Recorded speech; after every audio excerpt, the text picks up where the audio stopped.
हाम्रो channel subscribe गर्नुहोस् र बेललाई दबाउनुहोस्। 2070 साल कार्तिक 20 गते कपनको यही ह्यान्डबल ग्राउन्डमा उभिएर नेपाली कांग्रेसको तर्फबाट उम्मेदवार हुँदै गर्दा मैले एउटा संकल्प गरेर मत मागेको थिएँ भनेको थिएँ।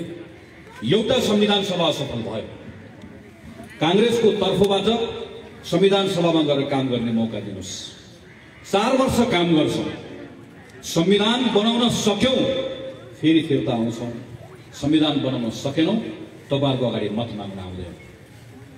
2074 साल को मंसिर 17 गते फेरि यही ठाउँमा कांग्रेसको तर्फबाट उम्मेदवार भएर उभिएर मैले भनेको म सम्झन्छु। 4 वर्ष काम गर्ने मौका दिनुभयो। जे भनेका थियौं त्यो पूरा गरेर आएका छौं। संविधान निर्माण भएको छ। अब संविधान कार्यान्वयनको चरणमा फेरि कांग्रेसको तर्फबाट तपाईको प्रतिनिधि भएर काम गर्न चाहन्छु। त्यो संसद भित्र गएर हुन्छ हुन्न भन्ने सांसदहरुको भिडमा हराउँदिन।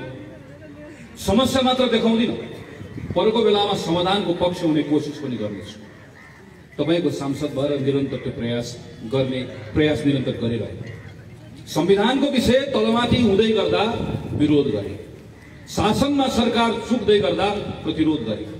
तर जब देशको अस्मिताको कुरा आयो, मेरो सरकारसँग सँगै उभिए।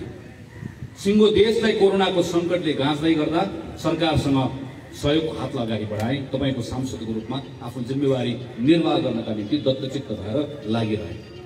मैले ठीक गरे वा बेठिक गरे, यसको परीक्षण गर्ने, यसको फैसला गर्ने जनताले। अहिले पनि तपाईको सांसदको रूपमा केही अरु सांसद साथीहरुसँग, पार्टीकै साथीहरुसँग काम गरिरहेको थिए। अब केही दिनमा संसदको बैठक सुरु हुन्छ। कोरोनाको संक्रमणको यत्रो प्रभावको बीचमा हामीहरु अहिले पनि छौं। थुप्रै नेपाल जस्तो देशहरुले भ्याक्सिनको जो गरिसके। भ्याक्सिनको बारेको तयारीमा सरकारले के गर्नुपर्ने हो, कहाँ काम भएको छ, कहाँ चुकेको छ, एउटा विस्तृत अध्ययन गरेर संसदमा प्रस्ताव लानको लागि हामी तयार गरिरहेका थियौं। तयार पनि भइसकेको थियो। यति धेरै मानिसहरुले अहिले कोरोनाको कारणले गर्दा स्वास्थ्यको मात्र होइन, स्वास्थ्य भन्दा बाहिर अर्को क्षेत्रमा हामीले हेर्यौं भने यति धेरै प्रभावित भएका छन्। बाहिर थुप्रै कुरा देखिएको छैन, तर थुप्रै मानिसहरु, हिजो सानो सम्पत्ति भएको मानिसहरुको आज सम्पत्ति सकिएको छ। हिजो काम गरिरहेका मानिसहरु आज काम गर्न नपाएर सडकमा आएका छन्। यति धेरै रोगले भोकले मानिसलाई ग्रस्त बनाएको छ। सरकारले कार्यक्रमहरु बनाएको छ, तर कार्यक्रमहरु प्रभावकारी भएका छैनन्। यसको पनि अध्ययन गरेर संसदमा प्रस्ताव लिएर जाने तयारी हामी गरिरहेका छौं। तर ती सबै कामहरु रोकिएका छन्। आज फेरि 2079 सालमा मंसिरको यही 12-15 गतेतिर नेपाली कांग्रेसको तर्फबाट कांग्रेसको उम्मेदवार भएको व्यक्तिका निम्ति पार्टीको रुख चिन्हको लागि मत माग्न त्यो ह्यान्डबल ग्राउन्डमा आउनु पर्ने थियो। तर आज 2 वर्ष अगाडि तपाईहरुको बीचमा आउनु परेको छ। यत्रो संकटको बीचमा पनि संसद छोडेर सडकमा तपाईहरुको बीचमा उभिन आउनु बाध्य भएका छौं। हाम्रो कारणले गर्दा होइन, यो हाम्रो रहर होइन। प्रधानमन्त्रीले असंवैधानिक कदम चालेर देशलाई पछाडि लिएर जानुभयो। पौष 5 गते संसद विघटन गर्नुभयो।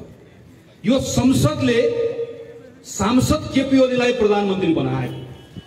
नभए केपी ओली झापाको सांसद हो, जसरी म काठमाडौँको सांसद हो। त्यो संसदले उहाँलाई बनायो। त्यो उहाँको घर हो, त्यो उहाँ घरको मूली हो। घरको मूलीले घरमा आगो लगाउँछ, अनि आगो लगाएर भस्म भएको घरको खरानी भस्छ, अनि भस्मासुर डमरू लिएर नाच्छ र भन्छ, हेर मैले घरलाई खरानी बनाएँ। अट्टहास गर्छ, पूर्व पश्चिम घुम्छ। हामी सबै हेरिरहेका छौँ। प्रधानमन्त्रीले सही गर्नुभयो कि गलत गर्नुभयो, त्यो बहस गर्नुभन्दा पहिला प्रधानमन्त्रीले गर्न पाउनुहुन्छ कि पाउनुहुन्न, हामीले यो कुरा हेर्न आवश्यक छ। 2047 सालको संविधानमा हामीले एउटा व्यवस्था गरेका थियौं, जसलाई हामीले धारा 53(4) मा राख्यौं र भन्यौं, नेपालको मन्त्री परिषदले संसद विघटन गर्ने सिफारिस गर्यो भने श्री 5 महाराजा धिराजले संसद विघटन गरिबक्सनेछ। प्रधानमन्त्रीको विशेष अधिकार, त्यही विशेष अधिकार प्रयोग गरेर प्रधानमन्त्री गिरिजाप्रसाद कोइरालाले संसद भङ्ग गर्नुभयो। मनमोहन अधिकारीले प्रस्ताव गर्नुभयो, सूर्यबहादुरले प्रस्ताव गर्नुभयो, शेरबहादुर देउवाले भङ्ग गर्नुभयो। 60-62 सालमा राजाको शासन, माओवादीको त्यो बेलाको विद्रोह, यी सबै कुराको आरोह अवरोह पार गरेर गरेको जनआन्दोलन, जनआन्दोलनपछि आएको नयाँ राजनीतिक अवस्था, त्यो राजनीतिक अवस्थाभित्र हामीले गरेको विमर्श, यी सबै कुराबाट हामी एउटा निष्कर्षमा पुग्यौं कि हामी संसदीय व्यवस्थालाई नै अवलम्बन गर्ने हो। तर हाम्रो अनुभवहरूले हामीलाई केही कुरा सिकाएको छ। हामी 5 वर्षको लागि चुनाव गर्छौं, तर 5 वर्ष हाम्रो संसद टिक्दैन। संसारको बेलायतमा एउटा होला, इजरायलमा एउटा होला, जर्मनीमा एउटा होला, प्रत्येक देशको आफ्नो अनुभव छ। हाम्रो अनुभवका आधारमा हामीले एउटा छुट्टै खालको संसदीय व्यवस्थालाई संविधानमा राख्नुपर्छ। राख्यौं र हामीले भन्यौं कि एक पटक प्रधानमन्त्री निर्वाचित भएपछि 2 वर्षसम्म अविश्वासको प्रस्ताव ल्याउन पाइँदैन। यो कुनै पनि देशमा छैन। एक फेरि 2 वर्षपछि ल्यायो भने पनि वैकल्पिक प्रधानमन्त्री को हुने भन्ने नाम राखेर ल्याउनुपर्छ।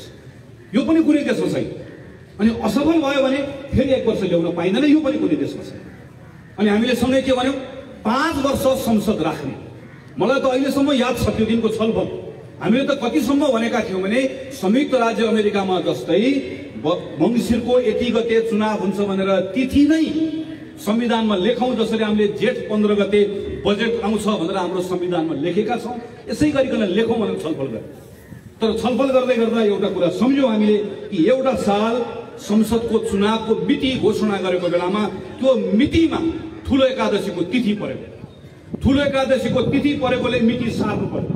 मिति लेखौँला, तिथि नमिल्ला। त्यही भएर संविधानमा लेखिसकेपछि 1 दिन पनि तलमाथि सार्न मिल्दैन भनेर मात्रै हामीले मिति नलेखेको। 5 वर्षसम्म संसदको आयु रहन्छ। संसदले प्रधानमन्त्री बनाउनै सकेन। चुनाव भयो, प्रधानमन्त्री बनाउनै सकेन। ठूलो पार्टीले बनाउन सकेन, 2टा पार्टी मिलेर बनाउन सकेन, ठूलो पार्टीले विश्वास प्राप्त गर्न सकेन। र हामीले त त्योभन्दा अगाडि एउटा सांसदले पनि प्रयास गर्न पाउँछ, त्यसो गर्दा पनि बनाउन सकेन भने मात्रै संसद विघटन हुन सक्छ भनेर हामीले भन्यौं।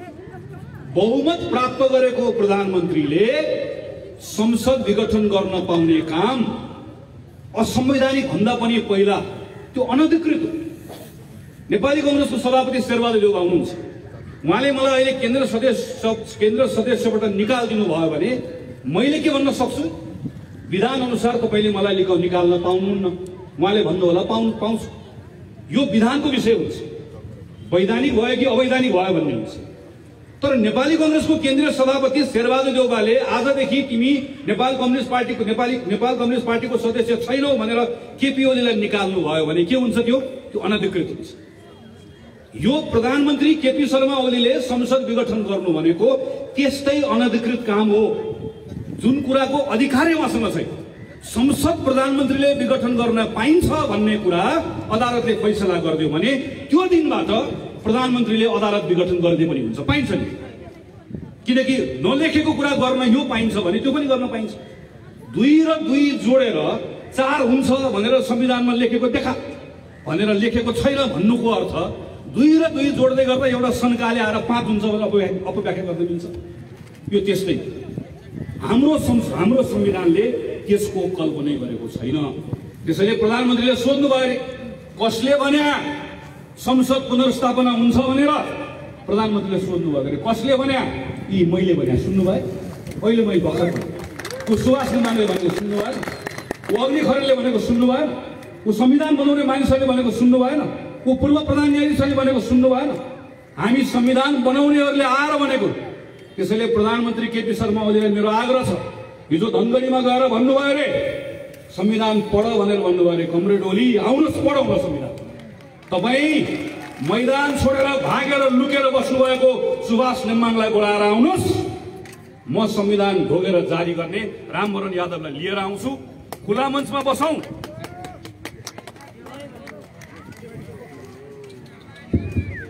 खुला मञ्चमा जाउँ, सँगै बसौँ, आउनुहोस्। कमरेड ओलीलाई मेरो चुनौती छ, तपाईँ सुभाष नेमाङ अग्नि खरेल बोकेर आउनुहोस्, हामी रामवरण यादव बोकेर आउँछौँ। खुला मञ्चमा जनताको बीचमा यो संविधान यो असंवैधानिक काम मात्रै होइन, यो सँगसँगै गैर जिम्मेवारपूर्ण काम पनि हो, चरम गैर जिम्मेवार। कोभिडको सङ्कट तपाईँ हामी सबैले सामना गर्यौँ। रोगले मानिस मरे, भोकले मानिस मरे। कीर्तिपुरको त्यो मजदुर याद छ तपाईँलाई? नाम्लोले पेट पालेर सुत्दै गर्दा 4 दिनसम्म खाना नपाएर उसले आफ्नो शरीर त्याग्नु पर्यो। सुत्केरी हुन नसकेर हाम्रो दिदीबहिनी मरेको। नाङ्गै खुट्टा काभ्रेदेखि हिँडेर धनगढी पुगे यो देशका मजदुरहरू। भारतबाट हामीले हेऱ्यौँ नि, ट्युब चढेर खोला तरेर नेपालभित्र छिरे।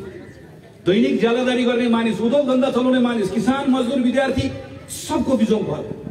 प्रधानमन्त्री ओलीले कहिले पनि देख्नु भयो। अघि साथीले चर्चा गर्नुभयो, यत्रो महामारीको बेलामा, यत्रो सङ्कटको बेलामा ओमुनी देख्नु, यति देख्नु, यत्रो ठुलो पाप, यत्रो ठुलो अपराध। अहिले हेर्नुहोस् त हाम्रो अवस्था कस्तो छ। अहिले भर्खर मात्र निकालेको तथ्याङ्कले भन्छ यो वर्षको आर्थिक वृद्धि दर हाम्रो 1% को हाराहारीमा हुन्छ। 10 लाख भन्दा बढी मानिसले रोजगारी गुमाएका छन्। 8 महिना लकडाउन हुँदै गर्दा हाम्रो 61% भन्दा बढी उद्योगहरू 70% भन्दा कम चले। हाम्रा सयौं व्यवसायहरू बन्द भएका छन्। यो सानो पसल चलाउने मान्छेले भाडा तिर्न नसकेर थला परेको छ। सानो रेस्टुरेन्ट खोलेको मान्छे, पर्यटनको क्षेत्रमा काम गरेको मान्छे, होटल चलाएको मान्छे, ज्याला यो मजदुरीमा काम गर्ने मान्छे, कुन क्षेत्रको मान्छे यसबाट प्रभावित भएको छ? हाम्रै तथ्याङ्क सरकारले गरेको अध्ययनले भन्छ अरु 10औं लाख मानिसहरू जो बल्ल बल्ल गरिबीको रेखाभन्दा माथि आएका थिए ती फेरि गरिबीको रेखा मुनि धकेलिनेछन्। 5 जना मान्छे मध्ये 3 जनाले रोजगारी गुमाएको छ भनेर सरकारको अध्ययनले भन्छ। अनि यस्तो बेलामा जिम्मा लिएको प्रधानमन्त्रीको सबैभन्दा ठूलो प्राथमिकता भनेको यी मानिसहरूलाई पुनर्स्थापित गर्ने होइन। तर हेर्नुहोस् त, उपचार गर, परीक्षण गर भन्दै गर्दा उसले भन्यो मेरो भाडो रित्तिएको छ। अनि आज हामी कसैले पनि नचाहेको बेलामा, आवश्यकता नभएको, संविधानले नभनेको, देशले नमागेको बेलामा हामीलाई चुनाव ल्याएर थोपर दिएको छ। 30औं अरब चुनावमा खर्च लाग्छ। त्यो 30औं अरब चुनावमा खर्च हाम्रो समय भन्दा पनि हाम्रो समय हेर्नुहोस् त, हाम्रो प्राथमिकता दिन रात। अब हाम्रो ध्यान केमा छ? अदालतले के भन्छ? हाम्रो ध्यान केमा छ? प्रदेशको सभामा तलमाथि कहाँ भयो? हाम्रो ध्यान केमा छ? संसद पुनर्स्थापना हुन्छ कि हुँदैन? खोइ जनताको विषय। रोगले, भोगले, शोकले प्रताडित भएको जनता केन्द्रबाट फेरि सिमानामा धकेलिएको छ। कसको कारणले गर्दा? प्रधानमन्त्रीको कारणले गर्दा। प्रधानमन्त्री नाङ्गै हिँड्नु भएको छ, तर वरिपरि हिँड्ने भाटहरू तपाईँको लुगा कति राम्रो भन्दै सँगसँगै हिँडेका छन्। मलाई उदेक लाग्छ। प्रधानमन्त्री हेर्नुहोस् त, 9 महिना सिंहदरबार आउनु भएन प्रधानमन्त्री, सुरक्षाको कारण देखाएर। यो धनगढी जानु, काठमाडौँको पार्टी प्यालेस घुम्नु भएको छ, अनि हँसाउनुहुन्छ। अनि म यसो जोकरहरू तल बसेर थप्पडी मारिरहेका हुन्छ। म त भन्छु प्रधानमन्त्री एकपटक हाम्रो मिलनचोक पार्टी प्यालेसमा आइदिनु, यहाँका जोकरलाई पनि थप्पडी बजाउन आउँछ, आइदिनु यहाँ पनि आइदिनु। त्यस्तो पनि हुन्छ। यस्तो बेलामा जब मानिसहरूले आफ्नो जीवन धान्नका निम्ति सङ्घर्ष गरिरहेको बेलामा हामी कहाँ छौँ? हाम्रो देशको अवस्था त्यसै पनि हामी गरिब, त्यसै पनि हामी कमजोर। यो महामारीले 1 से 1 अमेरिका जस्तो, जापान जस्तो बलियो अर्थतन्त्रलाई त चौपट बनाएको छ, भारतलाई चौपट बनाएको छ। त्यही एउटा बङ्गलादेश दक्षिण एसियामा अहिले यत्रो क्राइसिसको बिचमा पनि लिडरसिप सही पाउँदै गर्दा अहिले 3% को आर्थिक वृद्धिले यस्तो क्राइसिसको बेला पनि अगाडि बढेको छ। तर 1 से 1 सबल अर्थतन्त्रहरू धराशयी भएको बेलामा, यो बेलामा काम गर्नुपर्ने बेलामा, जनतालाई राहत दिनुपर्ने बेलामा यस्तो अवस्थामा पुर्याइयो। मैले त पहिलेदेखि भन्दै आएँ, प्रधानमन्त्री ओली भनेको एउटा प्याकेज हो। अहङ्कारको, अविवेकको, असहिष्णुताको, अराजकताको एउटा प्याकेज। अघि नरोत्तम दाइले चर्चा गर्नुभयो, यस्तो पनि हुन्छ। अरू मान्छेको अपमान गर्दै गर्दा मजा आउने, अर्काको दुःख हेर्दै गर्दा आनन्द लाग्ने, नार्सिसिस्ट भन्छ नि। हेर्नुहोस् त, आफ्नो सहकर्मीहरूलाई भनेको तिमी मरेकै भए बेस हुन्थ्यो। उहाँले प्रयोग गरेका शब्दहरू हेर्नुहोस् त। प्रत्येक यसो याद गर्नुहोस् त तपाईँहरू, प्रधानमन्त्रीले आजसम्म कसैलाई मान राखेर बोल्नुभएको याद छ? कसैको बारेमा सम्मान व्यक्त गर्नुभएको याद छ? अनि अर्को एउटा भनाइ, एउटा मैले संसदमा उभिएर भनेको थिएँ, एउटा डनिङ क्रुगर इफेक्ट भन्ने हुन्छ। त्यो भनेको कस्तो हो भने व्यक्तिलाई केही पनि थाहा हुन्न, तर मलाई थाहा छैन भने थाहा हो। त्यसले गर्दा के लाग्छ भने संसारमा मलाई जति अरू कसैलाई पनि थाहा छैन भन्ने लाग्छ। मैले त्यो कतिखेर महसुस गरेँ भने जतिखेर प्रधानमन्त्रीले संसदमा एउटा गुड्डी हाँक्नुभयो, अनि प्रधानमन्त्रीलाई भेट्नका निम्ति हामी बालकृष्ण खाँडको नेतृत्वमा हामीहरू प्रधानमन्त्रीको निवासमा गयौँ। उहाँले 20 मिनटसम्म मेरो अनुहार हेर्नु मलाई के को बारेमा प्रवचन दिनुभयो भने साबुन पानीले हात धुनु भनेको बेकार हो। साबुन पानीको ठाउँमा तातो पानीले धोए पनि हुन्छ। तातो पानीले साबुनले भन्दा राम्रो काम गर्छ भनेर 20 मिनट प्रवचन दिँदै गर्दा मलाई लाग्यो बिचरा यो मान्छेलाई के पनि थाहा छैन, तर मलाई थाहा छैन भने थाहा छैन। त्यसकारणले गर्दा सबै थाहा छ भन्ने लाग्छ। स्वर्णिम युग बन्न सक्थ्यो। हामी चुनाव हार्यौँ, हामीलाई जित्न मन थियो, हामीलाई फेरि पनि जित्न मन लाग्छ, स्वाभाविक। तर प्रधानमन्त्री केपी शर्मा ओलीले जुन अवसर प्राप्त गर्नुभयो त्यो अवसर प्राप्त गर्दै गर्दा नेपाली कांग्रेसको एउटा सदस्य भएर चुनाव हामी जितेको भए हुन्थ्यो भन्ने लागिरहँदाखेरि पनि नेपाली नागरिक हो नि त पहिला हामी के लागिरह्यो हामीलाई भने यत्रो वर्ष पछाडि नेपालले एउटा राजनीतिक स्थिरता पाएको छ। प्रधानमन्त्री केपी शर्मा ओलीको नेतृत्वमा नेपाल कम्युनिस्ट पार्टीले 5 वर्ष देश चलाउँछ, देशलाई एउटा बिन्दुबाट अर्को बिन्दुसम्म पुर्याउँछ, हाम्रो देशका विकासका आकांक्षालाई सम्बोधन गर्ने प्रयास गर्छ। हामी सँगसँगै समृद्धिको केही न केही पाइलाहरू चाल्नेछौँ। हाम्रो पार्टीभित्र पनि त्यस पछाडि हामी नयाँ ढङ्गले बहस गर्नेछौँ अनि 5 वर्षपछि चुनावको सामना गर्नेछौँ। उनले भन्दा तिमीले भन्दा राम्रो काम गर्छौ भन्ने कार्यक्रम बनाएर जनताको बिचमा आउनेछौँ अनि जनताले विश्वास गरे भनेदेखि भने फेरि शासन चलाउने ठाउँमा जानेछौँ। अब प्रतिस्पर्धा नयाँ ठाउँमा पुग्छ, कसले विकासको आकांक्षाहरू पुरा गर्ने भन्ने ठाउँमा पुग्छ। हेर्नुहोस् त आज हामी आफ्नै सपनाको मलाई हामी जानुपर्ने अवस्थामा आइपुगेका छौँ। यसको जिम्मेवार को? यसको जिम्मेवार, यसमा कुनै सन्देह छैन, यसको जिम्मेवार प्रधानमन्त्री केपी शर्मा ओली र उहाँको टिम नै। यसको अर्को मुख्य साझेदार, यो अपराधको अर्को मुख्य साझेदार भनेको बडो दुःखका साथ भन्नुपर्छ हाम्रो राष्ट्रपति विद्यादेवी भण्डारी पनि। मलाई यो भन्दै गर्दा रत्तिभर पनि मलाई खुसी लागेको छैन। मेरो सम्माननीय राष्ट्रपतिका बारेमा म बडो श्रद्धाका साथ आफ्नो कुराहरू राख्न चाहन्थे, राख्दै आएको पनि। तर आज बडो दुखी भएर भन्नु परेको छ, राष्ट्रपतिलाई सम्मान व्यक्त गर्नका निम्ति राष्ट्रपतिले त्यो मर्यादा राख्न सक्नु भएन। आज मलाई सम्माननीय भन्ने मेरो मनभित्रबाट त्यो श्रद्धा आउनै सकिरहेको छ। राष्ट्रपति त तपाईँ र मेरो 12 आमा भन्दा पनि माथिल्लो दर्जामा राखेको हाम्रो प्रथम नागरिक। हाम्रो भगवानको मन्दिरमा हामीले आफूभन्दा पहिला हाम्रो राष्ट्रपतिलाई छिर्न दिन्छौँ। आउनुहोस् पहिला पशुपति तपाईँ आइदिनुहोस्, आउनुहोस् हाम्रो देवीथानमा तपाईँ आइदिनुहोस्, दसैँमा आइदिनुहोस्, तिहारमा आइदिनुहोस्। हाम्रो राष्ट्रपति आज एउटा प्रधानमन्त्रीको पनि यत्रो षड्यन्त्र गर्ने गिरोहको सदस्यको रूपमा काम गर्ने, प्रधानमन्त्रीको भाटहरूसँग मिलेर काम गर्ने।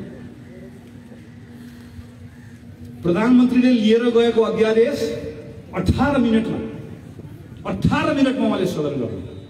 हिजो शेरबहादुर देउवाले गोविन्द केसीको अध्यादेश लिएर जाँदै गर्दा 18 दिनसम्म मलाई अध्यादेश आएको पनि थाहा छैन। यही संसदको सांसद भीमराव लगायतका सांसदहरूले हस्ताक्षर बोकेर जाँदै गर्दा राष्ट्रपतिले संसद बोलाउनु पर्दैन? त्यो संविधानले दिएको जिम्मेवारी होइन? यो अपराधको साझेदार राष्ट्रपति पनि। त्यति मात्र होइन, यो अपराधको साझेदार प्रधानमन्त्री केपी ओलीको टोलीमा रहेका अरू उहाँलाई उक्साउने मान्छेहरू पनि। म यसो हेर्छु, अचम्म लाग्छ भनेको मलाई। संसदमा सामना गर्न नसकेर भगोडा जस्तो भाग्नु प्रधानमन्त्री, तर फुर्ती हेर्छु युद्धै जितेर आएको जस्तो छ। त्यो दशरथ रङ्गशालामा तपाईँले हेर्नुभयो भने त्यहाँ बक्सिङ रिङ देख्नुहुन्छ। बक्सिङ रिङमा बक्सिङ खेल्न हामी तयार भएर बसेका छौँ। प्रधानमन्त्री ओली बक्सिङ खेल्न आउनु होला भनेको आउँदै रङ्गशालामा आयो, त्रिपुरेश्वरबाट भाग्नु अनि महाबौद्धमा गएर आफै गोल्ड मेडल किन्नु भएछ अनि लगाएर आएर बक्सिङ जितेर आएको लगाउनु। अनि खेल्नु त भएन नि भनेको, आउनु त आएन, आगोमै ढालिदिनु। मैदानमा आउनै भएको छैन, भाग्नु भएको छ, महाबौद्धमा गएर गोल्ड मेडल किनेको छ अनि लाएर गएर म फर्स्ट भएँ, म फर्स्ट। हेर्नुहोस् देशभरि हेर्नुहोस् त प्रहसन पार्टी प्यालेसमा। संसदको सामना गर्नु पर्दैन? संसदको सामना नगर्ने जुन संसदले प्रधानमन्त्री बनायो अनि अदालतको विषयलाई प्रभावित गर्न के भन्ने भने मसँग 65% मत भएकोले यो संसदबाट सरकार बन्नै सक्दैन थियो, त्यसकारणले गर्दा मैले वैकल्पिक सरकार नबन्ने भएकोले संसद भङ्ग गरेँ भनेर भन्ने। अनि फेरि उता पार्टी प्यालेसमा गइसके पछाडि चाहिँ मलाई संसदमा दुःख दिए भनेर भन्ने। त्यो संसदको सामना गर्नु पर्दैन? प्रधानमन्त्री क्रान्तिकारी होइन, प्रधानमन्त्री कायर हो, भगौडा हो, संसद छोडेर भागेको भगौडा। अनि यस्तो भगौडालाई, कायरलाई क्रान्तिकारी हो भनेर उक्साउनेहरू पनि अपराधका साझेदार। त्यति मात्र होइन, अघि हाम्रो क्षेत्रीय सभापतिले भन्नुभएको, चर्चा गर्नुभएको छ, नेकपाको अर्को एउटा गुट जो हामी यहाँ छौँ भनेर बसिरहेको छ, यो अहिलेको अवस्थाको एउटा जिम्मेवार उहाँहरू पनि। हामी यहाँ छौँ भनेर मैले हामी यहाँ छौँ लेख्नु भएको छ। म उहाँहरूलाई सोध्न चाहन्छु, राष्ट्रपतिले आफ्नो मर्यादा बिर्सेर श्री 6 बडा महारानी जस्तो होइबक्स्यो भनेर संसदमा बोल्ने मान्छे मै हो। हामीले त्यो भन्दै गर्दा तपाईँहरू कहाँ हुनुहुन्थ्यो? यो संसदमा सभामुख मात्रै हुनुहुन्छ, उपसभामुख नभइकन संसदको बैठक चल्न नदिउँ। हामीले यो भन्दै गर्दा तपाईँहरू कहाँ हुनुहुन्थ्यो? हिजो प्रधान न्यायाधीश बन्ने लाइनमा दीपक राज जोशी हुँदै गर्दा संसदीय सुनवाई समितिको आफ्नो अङ्कगणितलाई प्रयोग गरेर यसरी नगरौँ, यसैले न्यायले प्रभावित हुन्छ भन्दै गर्दा तपाईँहरू कहाँ हुनुहुन्थ्यो? निर्वाचन आयोगमा बहालवाला सचिवलाई रातारात सचिवबाट राजीनामा पनि नदिकन निर्वाचन आयोगको प्रमुख नबनाऊ, निर्वाचन आयोगको पवित्रता रहँदैन भन्दै गर्दा तपाईहरु कहाँ हुनुहुन्थ्यो? किस्तामा संविधानमाथि धावा बोल्दै गर्दा कहाँ हुनुहुन्थ्यो? यत्रो कोभिडको संकटमा राजस्वको दर चुहाउने, यत्रो ठुलो अपराध गर्ने, स्वास्थ्य सामग्री खरिदमा कल्पनै गर्न नसक्ने विषयहरू गर्दै गर्दा तपाईहरु कहाँ हुनुहुन्थ्यो? मैले त 1 वर्ष अगाडि भनेको संसदमा उभिएर प्रधानमन्त्रीको चालानीको छैन, तपाईहरुको बालाई घरमा विश्राम दिनुस् भन्दै गर्दा तपाईहरु कहाँ हुनुहुन्थ्यो? म भन्छु तपाईहरु कहाँ हुनुहुन्थ्यो? तपाईहरु मध्ये एकजना प्रधानमन्त्री केपी शर्मा ओलीले कमरेड यो त ट्र्याक्टर होइन प्लेन हो, 2टा पाइलट हुन्छ भन्दैकोमा दङ्ग परेर प्लेन उडाउँछु भनेर बस्नु भएको छ। तपाईहरु मध्ये एकजना हामी एमाले एक हौं, यो माओवादीलाई बेलामा ठेगान लगाइदिनु पर्छ भन्दै गर्दा दङ्ग परेर बस्नु भएको छ। तपाईहरु मध्ये एकजना सर्प पाल्नको लागि 72 करोड लिँदै हुनुहुन्छ। तपाईहरु मध्ये एकजना गोर्खामा चुनाव हारेर झ्यालबाट छिरेर राष्ट्रिय सभाको सांसद पड्काउनको लागि प्रयास गर्दै हुनुहुन्छ। तपाईहरु सबको लोभको कारणले गर्दा आज यो स्थिति आएको। बालुवाटारको जग्गा खर्लप्पै खाने विष्णु पौडेललाई संसदबाट निकाल्नु भन्दै गर्दा होइन भन्नु, अहिले महासचिव बनेर तपाईहरुलाई निकाल्दिएको देख्दै गर्दा ठिक्क पर्यो भन्नु मन लागेको। आजको मूल विषय यो होइन, जनताले फैसला गर्छ, इतिहासले फैसला गर्छ, यसको बारेमा हामीले धेरै चिन्ता गर्नु पर्दैन। आजको मूल विषय संविधानमाथि कु भएको छ, अपराध भएको छ र आजको मूल विषय भनेको अदालतले यसलाई सच्याउनु पर्छ। डेमोक्रेसीमा कहिलेकाहीँ सङ्घीय शासकहरू आउँछ, निर्वाचित हुन्छ, राज्यको संस्थाले त्यसलाई नियन्त्रण गर्नुपर्छ। संसदले गर्नुपर्थ्यो, संसद भङ्ग भयो, राष्ट्रपतिले गर्नुपर्थ्यो, राष्ट्रपति अपराधको साझेदार हुनुभयो। यस्तो बेलामा जनविश्वास अहिले अदालतमा गएको छ। हामी सबै अदालततर्फ हेरिरहेका छौँ। हामीलाई के लागिरहेको छ? अहिले अदालतले सरकारले गरेको निर्णय ठिक भयो कि भएन भनेर छानबिन गरिरहेको छ। सरकारको निर्णय परीक्षामा छ भन्ने लागिरहेको छ, गलत। अहिले सरकारको निर्णय होइन, अदालत परीक्षामा छ।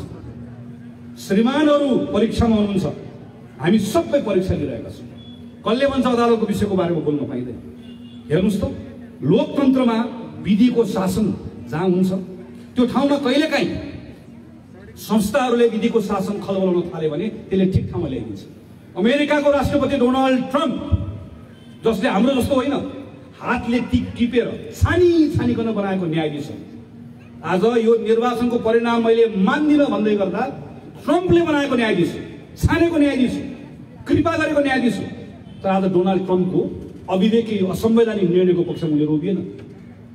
हिजो कसले बनाए छोडिदिनुहोस्। अहिले बेन्चमा बस्नुभएको श्रीमानले हिजो मुट्ठी कस्नुभयो कि जय नेपाल भन्नुभयो, छोडिदिनुहोस्।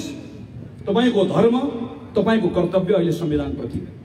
कुनै बेला जननायक बिपी कोइरालाले भन्नुभएको थियो, न्यायको न्यायकर्ताले नै अवहेलना गर्यो भने न्यायको कसैले पनि मर्यादा राख्दैन। गङ्गोत्रीको जल दूषित भयो भने कुनै पनि जल पवित्र रहन सक्दैन। न्यायको उद्गम स्थल पवित्र रहनुपर्छ, नत्र भए केवल पशुबल र स्थूल शक्तिको आधारमा जङ्गली शासन मात्रै हुन्छ। हामी अहिले यही अवस्थामा आइपुगेका छौँ। हामी सबै भनिरहेका छौँ, श्रीमानले कतै हेर्नु पर्दैन, कपनको सभा नहेर्नुहोस्, धनगढीको सभा पनि नहेर्नुहोस्। श्रीमानहरू नडराउनुहोस्, नलकपकाउनुहोस्, नलोभिनुहोस्, नबरालिनुहोस्, दायाँ नहेर्नुहोस्, बायाँ नहेर्नुहोस्, दक्षिण नहेर्नुहोस्, उत्तर नहेर्नुहोस्, केवल संविधान पल्टाएर हेर्नुहोस्। जुन संविधानको कसम खानु भएको छ त्यही संविधान पल्टाएर हेर्नुहोस् र याद गर्नुहोस्। म श्रीमानलाई यति मात्र आग्रह गर्न चाहन्छु, याद गर्नुहोस्, श्री 3 मोहन शमशेरको अगाडि उभिएर बिपी कोइरालालाई जब उहाँले भन्नुभयो नानी शासन गर्न पूर्वमा लेखेर आउनुपर्छ, बिपीले भन्नुभयो त्यो बेलामा महाराज पूर्वमा शासन गरेर पूर्वमा लेखेर आएर शासन गर्ने दिन गए। श्री 3 महाराजसँग राणाजीसँग टाउकोमा श्रीपेश थियो, सेनाको ताकत थियो, तर बिपीको मनबाट, जनताको मनबाट, हेलो, बिपीले जतिखेर भन्नुभयो त्यो बेलामा बिपीको मनबाट, जनताको मनबाट श्री 3 महाराज जसले श्रीपेश लाएर बस्नुभएको थियो उहाँप्रतिको भरोसा उडेको थियो। भरोसा उडेको हुनाले गर्दा डर उडेको थियो। हिजो श्रीपेश लाउने राणाजीसँग त भरोसा गएपछि डर गयो भने आज टोपी लाउने राणाजीले पनि याद गर्नुपर्छ, भरोसा गयो भने डर जान्छ। त्यसैले यो बेलामा श्रीमानहरूलाई पनि आग्रह छ, यतिखेर हामी सबैको विश्वास त्यहाँ अडिएको छ, हामी सबैको भरोसा त्यहाँ अडिएको छ र संविधानमा जे लेखेको छ ती कुराहरू हुनुपर्दछ भन्ने हामी सबैको माग पनि छ। काङ्ग्रेसको यही आजको पोजिसन पनि। म प्रधानमन्त्रीले गर्नुभएको बकबकको बारेमा धेरै टिप्पणी गर्न चाहन्न, फतफतका बारेमा मेरो धेरै टिप्पणी छैन। यति भद्दा छ नरोत्तम दाइले चर्चा गर्नुभयो, ती हाम्रो निम्ति छलफलका विषय पनि हुन सक्दैन। तर एउटा विषय पटक पटक उहाँले उठाउनु भएकोले गर्दा यसलाई भन्नै पर्नेछ। प्रधानमन्त्रीका आसेपासीहरू अहिले पनि के भन्दैछन् भने प्रधानमन्त्रीले नेपालको चुच्चे नक्सा जारी गर्नुभएकोले प्रधानमन्त्रीका पार्टीका मानिसहरूले वा अरू बाहिरका मानिसहरूले उहाँको खिलाफमा मोर्चाबन्दी गर्दैछ। यो भन्दा ठुलो पाखण्डी कुरा पनि के हुन्छ? कार्तिकको 16 गते भारत सरकारले एकतर्फी नक्सा जारी गर्यो। कार्तिकको 21 गते सबैभन्दा पहिला नेपाली कांग्रेस पार्टीका सभापति शेरबहादुर देउवाले बैठक राखेर यसको विरोध जनाउनु भयो। कार्तिकको 25 गते संसदीय समितिले निर्देशन दियो। मङ्सिरको 1 गते प्रधानमन्त्रीले के भन्नुभयो थाहा छ? नक्सा त प्रेसमा पनि छाप्न सकिन्छ, नक्सा छाप्ने कुरा बहादुरी होइन भन्यो। मङ्सिरको 10 गते फेरि नेपाली कांग्रेसले भन्यो, लगातार संसदमा हामीहरूले बोल्यौं, लगातार संसदीय समितिहरूले भन्यो। उसको 25 गते फेरि संसदको अन्तर्राष्ट्रिय समिति जसको सभापति मैले बिर्सेँ, दिव्यमणि राज भण्डारीको सदस्य हुनुहुन्छ, त्यो समितिले भन्यो। त्यसको केही दिनपछि फेरि संसदको राज्य व्यवस्था समितिले प्रधानमन्त्रीलाई निर्देशन दियो। प्रधानमन्त्री टसमस गर्नु भएन, छोडिदिनुहोस् नक्साको कुरा। एकैपटक गएर जब वैशाखमा गएर लगातार हामीलाई हेप्दै गइसके पछाडि नक्साको बारेमा नेपाल अडिन नसकेपछि नक्सा होइन हाम्रो भूमिमा बाटो बनाउने काम भयो। हाम्रो भूमिमा बाटो बनाइसके पछाडि फेरि संसद बोल्यो। संसदको समितिले पालै पिलो राष्ट्रिय सभा, प्रतिनिधि सभा, हाम्रो समिति, अर्को समिति सबले सरकारले निर्देशन दियो। सडकमा मानिसहरू आए, बुद्धिजीवीहरूले नक्सा सार्वजनिक गरे। हलचल गर्न नसकिसके पछाडि संसदमा घेराबन्दी गरिसके पछाडि प्रधानमन्त्रीले नक्सा जारी गर्नुभयो।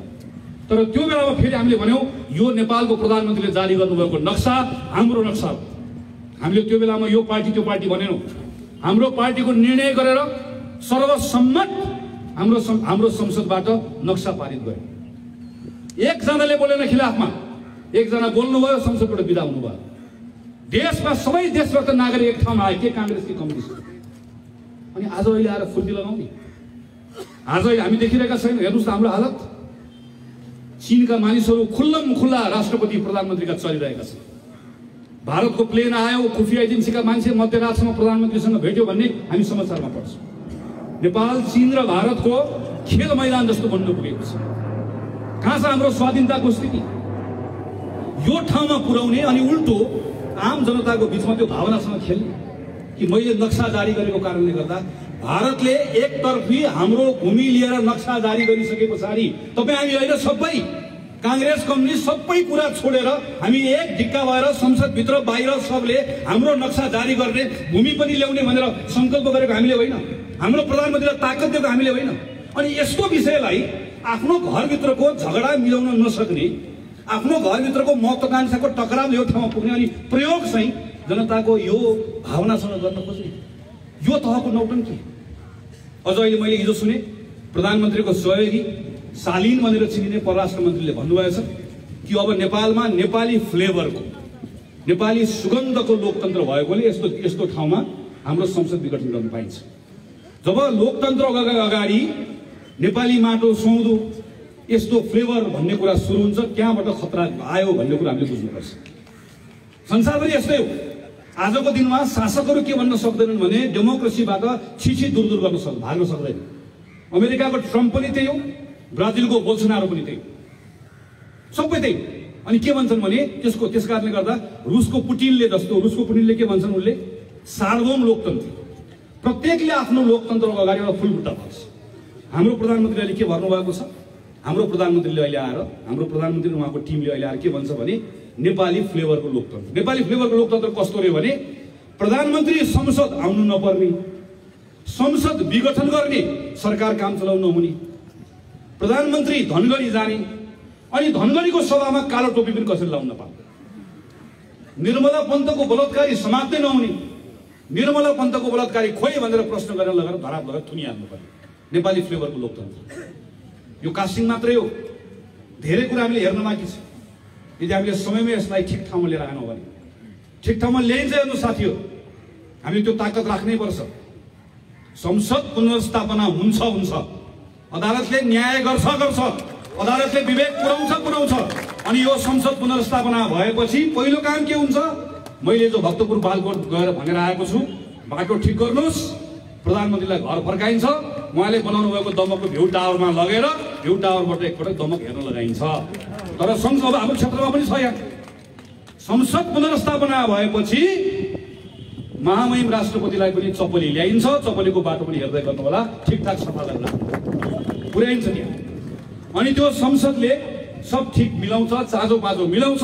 अनि देशलाई बिस्तारै आफ्नो समयअनुसार चुनावमा लिएर जान्छ चुनावमा देश। चुनाव आफ्नो बेलामा चुनाव हुन्छ र त्यो चुनावमा नेपाली कांग्रेसको साथीहरू कोही अल्मलिनु पर्दैन। आज कांग्रेसको एजेन्डा संविधानको पुनर्स्थापना, संविधानको रक्षा कांग्रेसको एजेन्डा। त्यो भनेको अदालतले असंवैधानिक कामलाई सच्याउँछ, संसद आउँछ, त्यो संविधान पुनर्स्थापना हुन्छ, हामीले गर्नुपर्ने निर्णय गर्छौँ अनि चुनावमा जान्छौँ। अघि साथीले चर्चा गरिसक्नु, चुनावको के डर छ? जनतामाथिको भरोसा हो। मैले त भनेको छु, पार्टीले भोलि गएर चुनावको बेलामा हेरौँला, सल्लाह गरौँला। जो साथी आउने हो मैदानमा, चुनावको मैदानमा कांग्रेसबाट कोही न कोही हामी आइहाल्छ। त्यो बेलामा पठाइदिनुहोस्, आउनुहोस् प्रधानमन्त्री आफै लड्न आउनु भने राम्रै हुन्छ। किन राम्रो हुन्छ भनेदेखि प्रधानमन्त्रीले पठाउनु भएका मानिसहरूले यहाँ धेरै गफ गर्न आउँदो रहेछ। अस्ति मैले एउटा सभामा सुने, प्रधानमन्त्रीले पठाउनु भएको मानिसहरू के भन्दै रहेछन् भनेदेखि यहाँ चाहिँ यहाँ हेर्नुहोस् त, यी सबै घर घरमा, कपनको घर घरमा मेलम्चीको पानी हामीले ल्याएको। अनि मैले उहाँलाई भने, तपाईँलाई धेरै गफ गर्न आउँदो रहेछ, तपाईँको प्रधानमन्त्री आउनुभयो भने के भन्नु थाहा छ? मेलम्ची घर घरमा ल्याएको होइन, मेरो त बाजेको बाजेले चोबारै मैले काटेको भनेर भन्नुहुन्छ। त्यस्तो गफ गर्न आउने मान्छे, तरिका पुर्याउने मान्छे पठाइदिनुहोस्। हामी किन चाहियो हामीलाई सल्लाहका? लडौँला चुनाव, जो लड्ने छ लडौँ। त्यसैले विषय चुनावको होइन साथीहरू, यहाँ चुनावको चिन्ताको त प्रश्नै छैन।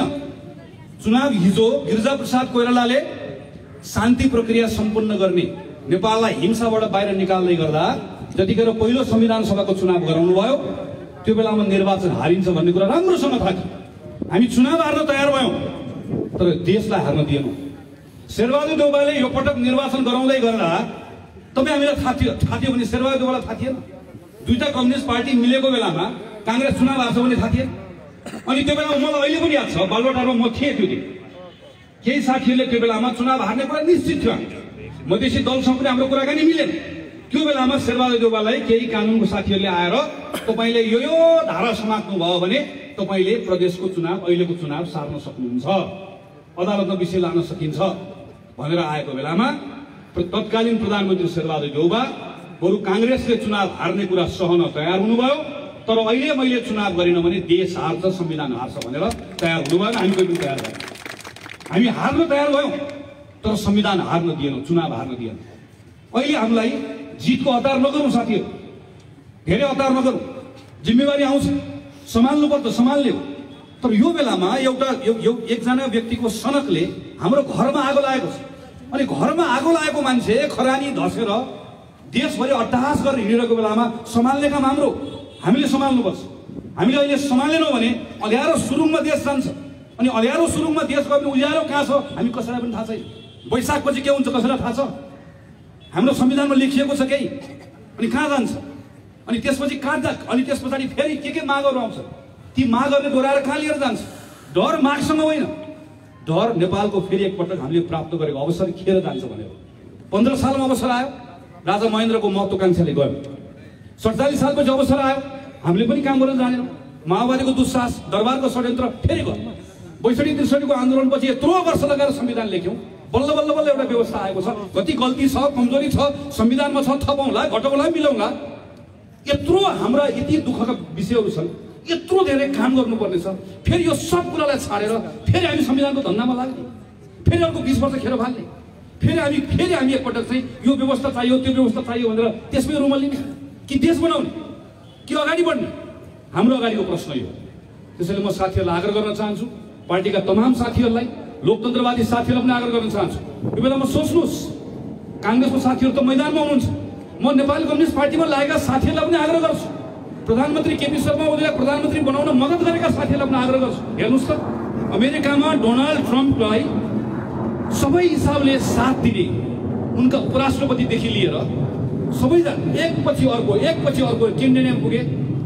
मैले राष्ट्रपतिलाई साथ दिएँ, तर राष्ट्रपतिको सनकले मेरो अमेरिकै डुबाउने हो भनिसकेपछि आज उनीहरू एकपछि अर्कोलाई छोड्दै आएका छन्। हामीले हेरौँ, उपराष्ट्रपतिदेखि पालैदिनु। यस्तो बेलामा तपाईँ हेर्न सक्नुहुन्न, तपाईँ अझ जोकर जस्तो पार्टी प्यालेसमा बसेर ताली बजाएर बस्नुहुन्छ। घर फर्केर के भन्नुहुन्छ? तपाईँले प्रधानमन्त्री खोजेको कि जोकर खोजेको? तपाईँ के आधारमा त्यहाँ बसेर ताली बजाउँदै हुनुहुन्छ? तपाईँको प्रधानमन्त्रीले गफ हाँक्छ कि म चाहिँ अब गफ हाँक्दै गर्दा अबको नयाँ गफ के अरे भनेदेखि भने टोलमा एयरपोर्ट बनाइदिन्छु, घर घरमा हेलिप्याड बनाइदिन्छु। तपाईँ ताली बजाउनुहुन्छ, पोलमा लगेर झुन्डाउनुहुन्छ राजनेता भनेर। प्रश्न गर्नुहुन्न, सोध्नुहुन्न। हामी त हाम्रो पार्टीका नेतालाई प्रश्न गर्छौँ, हामी त राजालाई प्रश्न गरेर आएको, हामी त आफ्नै राष्ट्रपतिलाई पनि प्रश्न गरेर आएको। प्रश्न गर्नु तपाईँहरू, सोध्नुहुन्न। 5 वर्ष जिम्मा पाएको देशलाई भडखालोमा किन हालेको सोध्नुहुन्न। यत्रो देश यत्रो ठुलो अप्ठ्यारोमा परेको बेलामा देशका तमाम मुद्दाहरूबाट भागेर यो बेलामा संसद भङ्ग गरेर यहाँ किन ल्याएको सोध्नुहुन्न। त्यसैले म तपाईँहरूलाई पनि आग्रह गर्छु, यो बेलामा सोच्नुहोस् एकपटक। हाम्रो देश अप्ठ्यारो अवस्थामा छ। देशको स्वाधीनता, देशको स्थिरता र हाम्रा समृद्धिका हाम्रा आकांक्षाहरू सबै अप्ठ्यारोमा परेको अवस्थामा छ। त्यसैले यो बेलामा यो त्यो नबनाऊ। म हिजो प्रधानमन्त्रीलाई प्रधानमन्त्री बनाउन लागेका साथीहरूलाई पनि आग्रह गर्छु, यो बेलामा सोच्नुहोस् एकपटक र मैदानमा आउनुहोस्। म काङ्ग्रेसका तमाम साथीहरूलाई आग्रह गर्छु, माघ 3 गते माघ 8 गते तपाईँहरूको पाइला अब केही दिन चल्नुपर्छ। केही दिन मात्रै, केही दिनमा हाम्रो ताकत र बलले, हाम्रो नैतिक बलले र अदालतको जिम्मेवारी बोधले यो निर्णय सकिन्छ, ठिक ठाउँमा आउँछ। फेरि तपाईँहरू घर जानु होला, फेरि तपाईँको सांसद भएर काम गर्न तपाईँको जिम्मा लिएर संसदमा जाउँला, आफ्नो जिम्मेवारी पुरा गरेर आउँला। तर केही दिन घरमा आगो लागेको हुनाले गर्दा पानी बोकेर बाल्टिन उनीले बाल्टिन, पाइप उनीले पाइप, ड्रम उनीले ड्रम, पानी हाल्नु पर्ने छ। पानी हाल्नको लागि तपाईँहरू मैदानमा आउनु होला, यो आह्वान गर्दै विनोद चालिसेजी लगायत साथीहरूले यत्रो मेहनत गर्नुभयो, यति छोटो समयमा यति भव्य कार्यक्रमको आयोजना गर्नुभयो, तपाईँहरू टोलबाट आउनुभएको छ। तपाईँहरू सबैप्रति आभार प्रकट गर्दै मेरो कुरा टुङ्ग्याउँछु। धन्यवाद, नमस्कार, जय नेपाल।